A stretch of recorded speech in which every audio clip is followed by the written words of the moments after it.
저는 힘든 시간을 보내면서 혼자 견디기 버거워서 따뜻한 위로와 응원이 너무 절실해서 이렇게 용기를 냈습니다. 다들 슬프고 힘든 일을 겪으면서 보내시는 분들도 많으시겠지만 저 또한 약한 사람이라 주변의 관심과 응원이 필요합니다.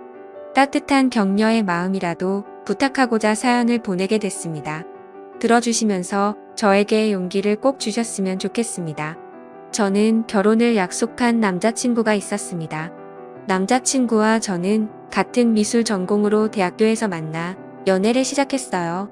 같은 미술을 하면서 서로 의지하며 미래에 대한 같은 꿈을 꾸면서 행복한 날들만 가득했습니다. 남자친구와 저는 동갑내기여서 대학교 친구들은 다 같이 서로 친한 친구였기 때문에 항상 같이 있는 날이 더 많았고 함께 보내는 시간은 점점 더 길어져 저희는 서로가 멀어진다는 걸 상상조차 할 수 없었습니다. 그렇게 저희는 같이 대학교를 무사히 졸업하고 미래의 결혼을 약속하며 졸업 후 동시에 동거를 했습니다.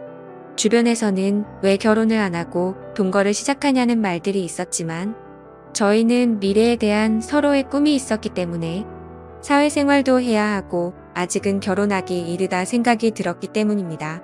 어차피 결혼은 약속했고 저희가 더 성장하고 준비가 되었을 때 그때 결혼을 하기로 했습니다. 서로 굳은 믿음이 있었고 어차피 같은 한 집에서 동거를 하기에 저희는 서로 만족했습니다. 같은 미술 전공으로 졸업은 했지만 저희가 하는 일은 서로 각자 다른 길로 가고 있었습니다. 남자친구는 학과로 가는 길을 택했고 저는 미술학원에 들어가 아이들을 가르치는 일을 시작하게 됐습니다. 하는 일은 다르지만 서로에게 부족한 점은 함께 채워주며 힘이 됐고 든든한 버팀목이 되었습니다. 그렇게 지냈던 날들이 벌써 6년이란 시간이 훌쩍 지나갔고 저희는 둘 다 30살이 넘어 버렸습니다. 다행히 그동안 함께 살면서 서로 투닥거리는 고 웃고 큰 다툼 없이 잘 지냈습니다. 30이 넘자 주변에서는 또 이제는 결혼해 하지 않겠냐는 말들이 나오기 시작했어요. 저그 사실 이제는 슬슬 오늘 생각해야 한다고 느끼고 있었거든요. 저는 아이도 낳아야 하고 더 나이 먹기 전에 이젠 결혼식을 올려도 된다고 생각했어요. 그래서 퇴근 후 남자친구와 저녁을 먹으며 얘기를 꺼내봤습니다. 자기 우리 벌써 같이 산 지도 6년이나 지났다. 시간 엄청 빠르지. 그런데 남자친구는 그러네 벌써 그렇게 됐네. 시간 정말 빠르네 하더군요.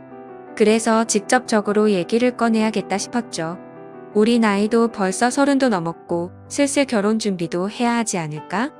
남자친구는 제 말을 듣고 시큰둥한 표정을 지으며 일단 밥이나 먹자고 말을 돌리는 듯한 느낌이었습니다. 오늘 그림이 잘 그려지지 않아 예민한 상태인 건지 컨디션이 별로 좋아 보이지 않았습니다. 사실 결혼 얘기를 꺼내면 서로 이것저것 대화가 나올 줄 알았는데 저녁을 먹고 나서도 더 이상 대화가 이어지지 않았습니다. 괜히 저만 들떴나 싶어서 기분만 가라앉았습니다. 그래도 남자친구의 컨디션이 좋은 날에 다시 천천히 얘기하면 되니까 크게 조급해하지 않았어요. 그날 이후 이상하게 남자친구는 평소와 달랐습니다. 밖에서 따로 친구들을 만나는 날은 늘어가고 원래는 저도 같이 만나는 친구들이었기 때문에 항상 같이 나가서 만났는데 요즘은 저랑 같이 안 가고 혼자서만 그 친구들을 만나고 들어오더라고요. 날이 갈수록 점점 남자친구의 행동들이 하나하나가 이상해지고 있었습니다. 저만 보면 항상 미소를 보내던 사람이 저랑 눈만 마주치면 인상을 찡그리고 제 눈을 피하듯이 고개를 싹 돌린다던가 말이죠. 그리고 술이 잔뜩 취해 집에 오는 날이 늘어나길래 무슨 일이 있는지 물어봐도 아무 일도 없다고만 하는데 저는 그런 남자친구가 너무 답답했어요. 남자친구는 그림이 잘 안 그려질 때는 많이 예민해지긴 했지만 이렇게까지 행동에 변화가 없었습니다. 그림 문제는 아닌 듯했고 말하기 힘든 일이 있는 것 같았죠. 선뜻 제가 먼저 물어볼 수 없어서 말을 해줄 때까지 기다려보기로 했습니다. 그런데 점점 늦은 시간에 집에 오고 너무 늦게까지 안 들어올 때는 연락을 하면 제 연락을 받지도 않았어요. 남자친구가 밖에 있는 시간이 늘어났고 밖에 있을 때는 연락도 거의 안 되니 답답할 따름이었죠. 저는 점점 남자친구 행동들을 곰곰이 생각해보면서 그제서야 조금씩 이상하다고 생각이 들고 느낌이 왔습니다. 아무래도 여자가 생긴 것 같았습니다. 왜냐하면 저랑 같이 살면서 단 한 번도 핸드폰을 잠가 놓지 않았는데 행동이 이상해지기 시작하면서 핸드폰의 비밀번호를 설정해 둔 것입니다. 정말 의심하고 싶지 않아서 참아왔는데 더 이상은 안 되겠다 싶었죠. 오늘은 꼭 남자친구랑 제대로 얘기를 해봐야 할 것 같아 저녁 늦도록 기다렸습니다. 역시나 오늘도 자정이 넘어서 들어오더군요. 더 이상 미루면 안 되겠다 싶어 물어봤습니다. 요즘 왜 그러는데? 무슨 일이 있으면 말을 좀 해주던가 라고 했습니다. 그러자 너랑 사는 게 지겨워졌어. 네가 하는 잔소리도 듣기 싫고 나 혼자 있고 싶다. 그 말을 듣는 순간 머리를 망치로 맞는 기분이었습니다. 한숨을 내쉬는 남자친구의 말을 듣고 이 사람이 정말 내가 알던 내 남자친구가 맞나 너무 의아했습니다. 어떻게 저런 말을 아무렇지 않게 나한테 할 수가 있나 싶었죠. 평소에 저희가 싸운 것도 아니고 저희 사이에 아무 문제도 없다고 생각했는데 제 착각이었습니다. 그래서 저는 도대체 왜 갑자기 이렇게까지 변할 수가 있는지 제대로 이유라도 알고 싶었습니다. 저는 화가 나서 따지면서 물어봤어요. 내가 지겨워졌다고? 혹시 다른 여자 생겨서 그런 거야? 남자친구는 잠시 머뭇거리더니 내가 다른 여자 생겼으면 우리 헤어질 거야? 남자친구의 그 말에 저는 눈물이 났습니다. 왜 이렇게까지 저한테 잔인하게 말하는 건지 마음이 너무 아팠어요. 그러자 남자친구는 울고 있는 저를 보면서 또 인상을 찡그렸습니다. 그 모습을 보면서 저는 정말 남자친구가 나에 대한 마음이 변했다는 걸 확신했습니다. 저만 보면 눈이 자동으로 찡그려질 정도로 제가 그렇게 싫어진 걸까요? 왜 우리가 갑자기 이렇게 됐을까 생각해보니 제가 결혼 얘기를 꺼내고 나서 그렇게 된 것 같았어요. 저는 한 번 더 확인해 보고 싶어서 물어봤죠. 혹시 결혼 얘기가 많이 부담됐었어? 부담되면 천천히 해도 되는 거잖아. 그러자 남자친구는 너랑 사는 게 이제 지겨워졌다고. 못 알아듣겠어? 다시 말해줄까? 남자친구는 또 인상을 쓰면서 말했습니다. 다시 한번 남자친구의 진심을 듣게 되니 견딜 수가 없었어요. 그렇게 며칠이 지나고 한 집에 있는 것도 불편한지 남자친구는 외박을 하는 날도 생겼습니다. 집에 있을 때는 전화가 오면 제 눈치를 한번 보고 나서 자리를 옮겨 전화를 받더라고요. 요즘 남자친구가 만나는 친구들한테 연락해서 왜 저러는 건지 물어보고 싶었지만 친구들이 모를 수도 있는데 제가 괜한 말을 하는 것일 수도 있어서 쉽게 연락을 하지 못했습니다. 아무튼 날이 갈수록 혼자 감당하기가 너무 힘이 들었어요. 반복되는 하루하루가 저를 지치게 만들었고 더 이상 우리가 함께 하지 못할 것을 느꼈기에 저는 남자친구의 말을 받아들이기로 했습니다. 함께 사는 집의 보증금은 반반 나누어서 했기 때문에 남자친구가 집이 정리되면 돈을 보내주기로 했습니다. 그렇게 우린 이별을 하고 말았습니다. 결혼을 약속하며 긴 시간을 함께 살았기 때문에 우리가 영원할 거라고 생각했는데 모두 저만의 착각이었던 거죠. 이렇게 쉽게 깨질 인연이었는지도 모르고 행복한 미래만 꿈꾸던 저는 마음이 모두 무너져 내렸습니다. 아무것도 손에 잡히지 않아 저는 하던 일도 그만두고 본가로 들어갔습니다. 그리고 얼마 후 보증금의 절반이 제 통장으로 들어왔고 집 정리가 다 끝난 거구나 생각을 했죠. 남자친구와의 긴 추억이 모두 끝나버린 기분이 들었습니다. 몇 날 며칠을 얼마나 울면서 지냈는지 모릅니다. 함께 6년이란 시간 동안 울고 웃으며 부부처럼 살았는데 한순간에 이렇게 끝날 거라고는 상상조차 하지 못했으니깐요. 그냥 혼인신고만 안 했지 이런 게 이혼이구나 싶었습니다. 남자친구는 아무래도 저랑 살면서 법적으로 결혼까지는 생각하지를 않았구나란 생각이 들었죠. 그래도 남자친구의 마음을 이해는 갔습니다. 살면서 누구나 변할 수는 있다고 생각했으니깐요. 그렇게 제 스스로를 위로도 해 보고 또 울고 그리워하고 한동안은 그렇게 아무것도 하지 못하면서 반복되는 날들을 보냈습니다. 부모님도 그런 저를 너무 걱정하시고 저도 더 이상 이렇게 지내면 안 될 것 같았죠. 그래서 마음을 다잡고 다른 사람들도 만나며 천천히 앞으로 나아가고 있었습니다. 그렇게 몇 개월이 지나고 시간이 참 빨리 흐르는 듯한 느낌이었습니다. 대학교 친구들은 저랑 남자친구 모두 같은 친구들이었기 때문에 그동안 연락을 못하고 지냈지만 저는 이제 신경 쓰지 않으려고 노력하며 다시 친구들에게 연락을 했습니다. 저희가 헤어진 것을 알기 때문에 아마 친구들도 서로의 친구다 보니 먼저 저에게 연락하기 힘들다는 것을 알기 때문에 기다려준 친구들에게 너무 미안하고 고마웠습니다. 역시 친구들은 예전처럼 저를 반갑게 맞이해 주었습니다.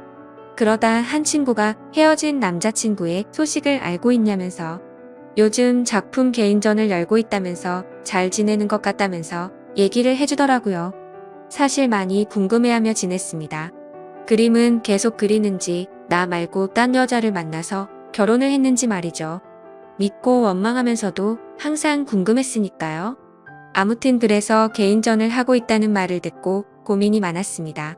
어떤 그림을 그렸을지 단순한 궁금증인지 내가 아직 미련을 못 버리고 그를 그리워하는 건지 제 마음을 확인해 보고 싶었습니다. 그래서 저는 친구와 함께 그의 개인전을 찾아갔습니다. 도착해서 들어가는 계단에 올라갔다 내려갔다 몇 번을 반복하고 숨을 들여 마셨다 내뱉었다를 몇 번을 반복했는지 모릅니다. 친구는 그런 저를 보고는 못 들어가겠으면 들어가지 말자고 했지만 저는 이왕 여기까지 온 거 그림이라도 보고 가자고 다시 한번 마음을 다잡고 용기를 내서 들어갔습니다. 유명한 화가가 아니기에 위층으로 올라가 보니 규모가 크지 않은 아담한 공간이었습니다. 저는 첫 번째 그림부터 순서대로 그림을 보기 시작했습니다. 첫 번째 그림을 보면서 저는 마음속에 무언가 설레는 듯한 느낌과 따뜻한 느낌을 받았습니다. 전 남자친구가 지금 새로 만나는 여자와 행복하게 잘 지내고 있다는 걸 표현한 듯한 추상적인 느낌이었고 저도 모르게 그림의 매력에 빠져서 보고 있었습니다. 친구가 옆에서 작품 설명 좀 읽어보라고 재촉을 해서 읽어보고서 저는 크게 놀랄 수밖에 없었습니다. 작품 설명에는 대학교를 다니고 있는 시점에 첫 연애를 하며 느꼈던 감정을 표현했다라는 추상화 설명인데 왜 이 작품에 저와 연애를 시작했을 때 마음을 표현한 건지 지금 다른 여자 만나면서 어떻게 이런 작품을 그린 것도 모자라 이런 설명까지 해놨다는 것에 도저히 이해가 되지 않았습니다. 도대체 무슨 생각으로 헤어진 저와의 추억을 다시 그림으로 그린 것인지 혹시나 하는 마음에 두 번째 그림을 보고 작품 설명을 읽어봤죠. 역시나 저와 있었던 지난 추억을 또 그림으로 표현하고 설명까지 돼 있었습니다. 점점 전 남자친구가 무슨 생각으로 이랬을까 궁금해졌습니다. 개인전인데 왜 굳이 헤어진 나와의 추억을 전시를 해놓았을까? 그림을 보면 볼수록 더 마음이 복잡해졌죠. 그리고 또 다음 그림들을 보는데 뭔가 마음이 무거운 듯한 느낌의 그림이었습니다. 왜 그림을 이렇게 표현했을까 설명을 읽고 보니 저와 헤어지고 본인의 마음이 적혀 있더라고요. 저는 더욱 그를 이해할 수가 없었습니다. 왜냐하면 분명히 본인이 헤어지자고 요구를 했고 제가 질린다면서 저랑은 더 이상 같이 살기 싫다고 저를 억지로 밀어낸 것도 그였기 때문에 정말 모순이라고밖에 느낄 수 없었습니다. 대체 그는 무슨 생각인 걸까? 왜 이런 그림을 그리고 왜 나와의 일을 표현했고 설명까지 내가 그림들을 봐주기를 원했던 건지 이걸 보고 나보고 대체 무슨 생각을 하라는 건지 머릿속이 점점 복잡해져만 갔습니다. 계속 작품들을 보면서 마음이 아팠고 그러다 마지막 그림을 보는데 뭔가 잘못된 느낌이었습니다. 왜냐하면 그림이 아닌 새하얀 백지였기 때문입니다. 실수가 있었던 건지 아니면 의도적으로 백지를 걸어둔 건지 저는 설명을 읽어보고서 알 수 있었습니다. 말없이 눈물이 흐르다가 어느새 저는 점점 소리를 내서 울 수밖에 없었습니다. 설명을 읽어보니 그는 점점 시간이 흐르면서 시력을 잃어갔고 실명이 된 것이었습니다. 그는 실명이 되기 전에 저의 추억을 그림으로 남기기 위해서 시력을 잃어가면서도 밤새도록 그림을 그렸던 것이었죠. 저는 한없이 울면서 그를 당장 만나고 싶었습니다. 그래서 무작정 그에게 전화를 걸어봤지만 없는 번호라는 음성이 흘러나왔죠. 저는 지금 만나지 못하면 영영 그를 못 볼 것 같은 기분에 친구에게 그를 찾아달라고 지금 만나지 않으면 정말 미쳐버릴 것만 같다고 붙잡고 마구 울었습니다. 대학교 때부터 다 같은 친구였기 때문에 옆에 있는 친구는 연락이 되는 모든 친구들에게 그의 전화번호를 물어봤습니다. 그중 그와 연락이 되는 친구는 단 한 명이었습니다. 그래서 그 친구는 우리가 개인전에 와 있다는 얘기를 듣고서 잠시 머뭇거리다 번호를 어렵게 불러주기 시작했습니다. 저는 친구에게 내 얘기하지 말고 나 대신 통화를 해서 만날 약속을 잡고 알려달라고 얘기했습니다. 그렇게 친구는 그와 약속 장소를 정하고 제가 그곳으로 갔습니다. 근데 장소는 그와 제가 살았던 그 집 근처 동네 카페였습니다. 왜 굳이 이쪽 동네에서 약속 장소를 정했는지 이상했습니다. 일단 그가 있는 카페로 들어갔고 구석 자리에 많이 수척해진 그가 보이더군요. 천천히 걸어가서 그가 있는 구석 자리 앞으로 갔지만 그는 정말 저를 보지 못했고 저는 일부러 조금 더 기척을 내기 위해서 의자 소리가 나게끔 들어서 앉았습니다. 그러자 그는 제가 아닌 약속을 잡은 제 친구인 줄 알고 인사를 건네기 시작했어요. 그가 말을 하는데 저는 계속 눈물이 나와 마음이 너무 아팠습니다. 이제 내가 앞에 있어도 전혀 알아보지 못한다는 것이 너무 슬펐습니다. 저는 그에게 친구가 아닌 저라고 사실대로 밝혔고 그는 너무 놀라 갑자기 일어나서 나가려고 하는데 제가 붙잡아서 다시 의자에 앉혔습니다. 그는 생각지도 못했다는 듯 당황을 했고 저도 마음을 추스리고 천천히 말을 이어갔습니다. 저는 그의 개인전에 다녀온 것을 말했고 그는 참고 참다가 눈물이 한 방울 흘러내리더군요. 저는 아직 그의 마음을 알 수 없었기 때문에 제가 궁금했던 걸 단도직입적으로 물어봤습니다. 어쩌다 멀쩡했던 눈이 왜 갑자기 실명이 됐고 나 싫다고 다른 여자한테 가서 잘 만나고 있을 텐데 왜 헤어진 나와의 추억을 그림까지 그리고 개인전까지 열어서 그림을 전시했는지 이해할 수 없으니 설명해 달라고 말했습니다. 그는 잠시 주춤거리며 입을 떼기 시작했습니다. 그는 제가 궁금했던 것들을 하나씩 설명하는데 찬찬히 들으면 들을수록 가슴이 미워지며 그가 원망스러웠습니다. 그가 말한 것들은 사실은 저와 살면서 눈에 이물감이 들고 눈이 뽀얗게 보일 때가 있어 안과를 가게 됐는데 시력이 점점 나빠지고 있어서 정밀 검사를 해봤답니다.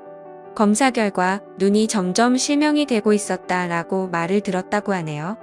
수술조차 할 수 없을 정도로 진행이 빠르게 되고 있던 시점에 제가 결혼 얘기를 꺼내었고 그때부터 그는 자기는 곧 실명이 될 텐데 저랑 결혼까지 하면 제가 그의 옆에서 얼마나 고생을 할지 뻔히 보여서 결혼 얘기에 그렇게 반응을 한 것이라고 말해주더군요. 그리고 저를 볼 때마다 눈을 찡그렸던 건 제가 싫어서 그런 게 아니었고 앞이 잘 보이지 않아 저를 조금이라도 더 자세히 보려고 눈을 찡그리면서까지 제 얼굴을 봤던 것이었죠. 그리고 그는 저 말고는 다른 여자는 생각도 해본 적이 없기 때문에 당연히 다른 여자를 만난 적은 없었다고 하네요. 제 남은 인생을 불행하게 만들지 않겠다는 그의 생각으로 인해 거짓말로 제가 질렸다고 했고 싫어졌다면서 다른 여자가 생긴 듯한 뉘앙스를 풍기면서 제가 의심하기를 원했다고 합니다.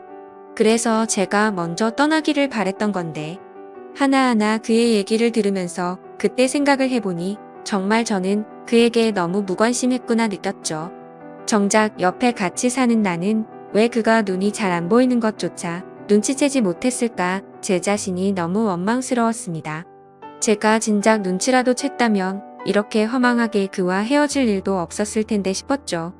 오히려 그가 힘든 것을 혼자 감당하고 있을 때 제가 조금이라도 기댈 수 있게 힘을 줬다면 그가 거짓말까지 하면서 저와 헤어지려 했을까라는 생각이 들었습니다.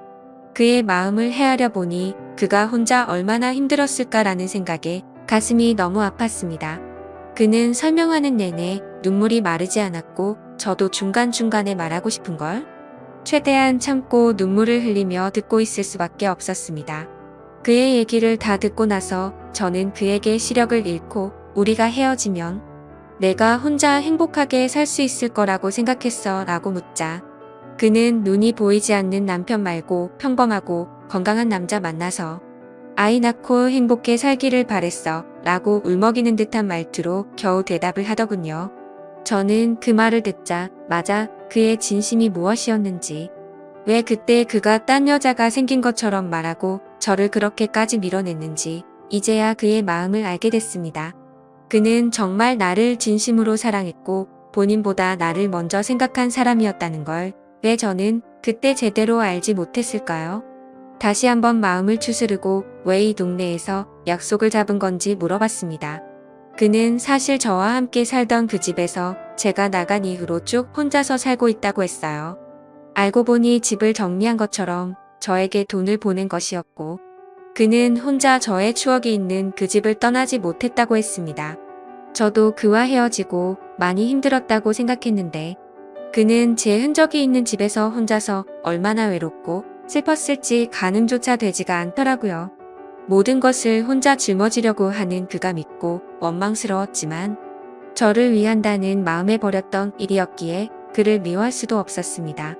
저는 그 집에 가보고 싶다고 말하자 그는 가방에서 접이식 지팡이를 꺼내더니 먼저 앞장을 섰습니다. 그런 모습이 너무 낯선 모습이었지만 저는 결코 내색할 수가 없었습니다. 익숙하게 그는 집으로 도착했고 같이 들어갔습니다. 들어가서 그동안 변한 것이 거의 없는 모습에 조금 놀랐습니다. 대부분은 거의 그대로였지만 눈이 보이지 않아서 자신이 잘 다닐 수 있도록 하고 손이 잘 닿는 곳으로 위치를 조금 바꿨다고 하더군요. 그동안 이 집에서 혼자 보이지도 않는 눈으로 지냈다는 것이 믿기지 않았어요. 하나씩 알게 될수록 너무 마음이 아파왔고 제가 계속 옆에 있었더라면 잘 챙겨줄 수 있었을 텐데 속상한 마음뿐이었습니다.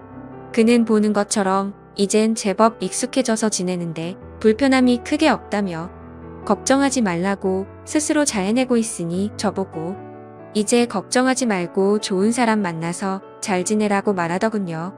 그 말을 듣고 저는 화가 나서 말했습니다. 내가 진작에 알았더라면 무슨 일이 있어도 자기 곁에서 안 떠났을 거야. 이제 다 알게 된 이상 난 절대로 아무데도 안 가라고 소리쳤습니다. 그는 말도 안 된다며 앞으로 살 날이 얼마나 긴데 대체 왜 사서 고생을 하냐고 절대 그러면 안 된다고 자기 옆에 있으면 지치고 불행할 거라며 반대하더군요. 하지만 저는 절대 내 생각 변하지 않으니 설득하지 말라고 못을 박았고 저는 그날 이후 제게 필요한 것을 챙겨서 매일매일 그의 집으로 갔습니다.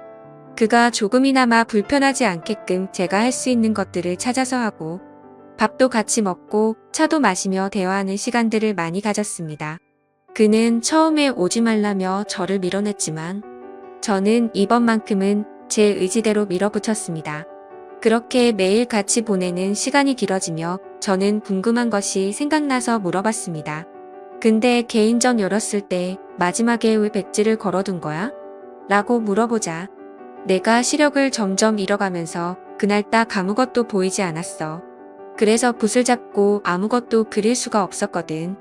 그 말을 듣고 그때 그의 심정이 어땠을지 생각하면서 정말 마음이 아파서 눈물이 나올 것 같았습니다. 하지만 이제는 그의 앞에서 약한 모습과 우는 모습을 느끼게 해주고 싶지 않았습니다.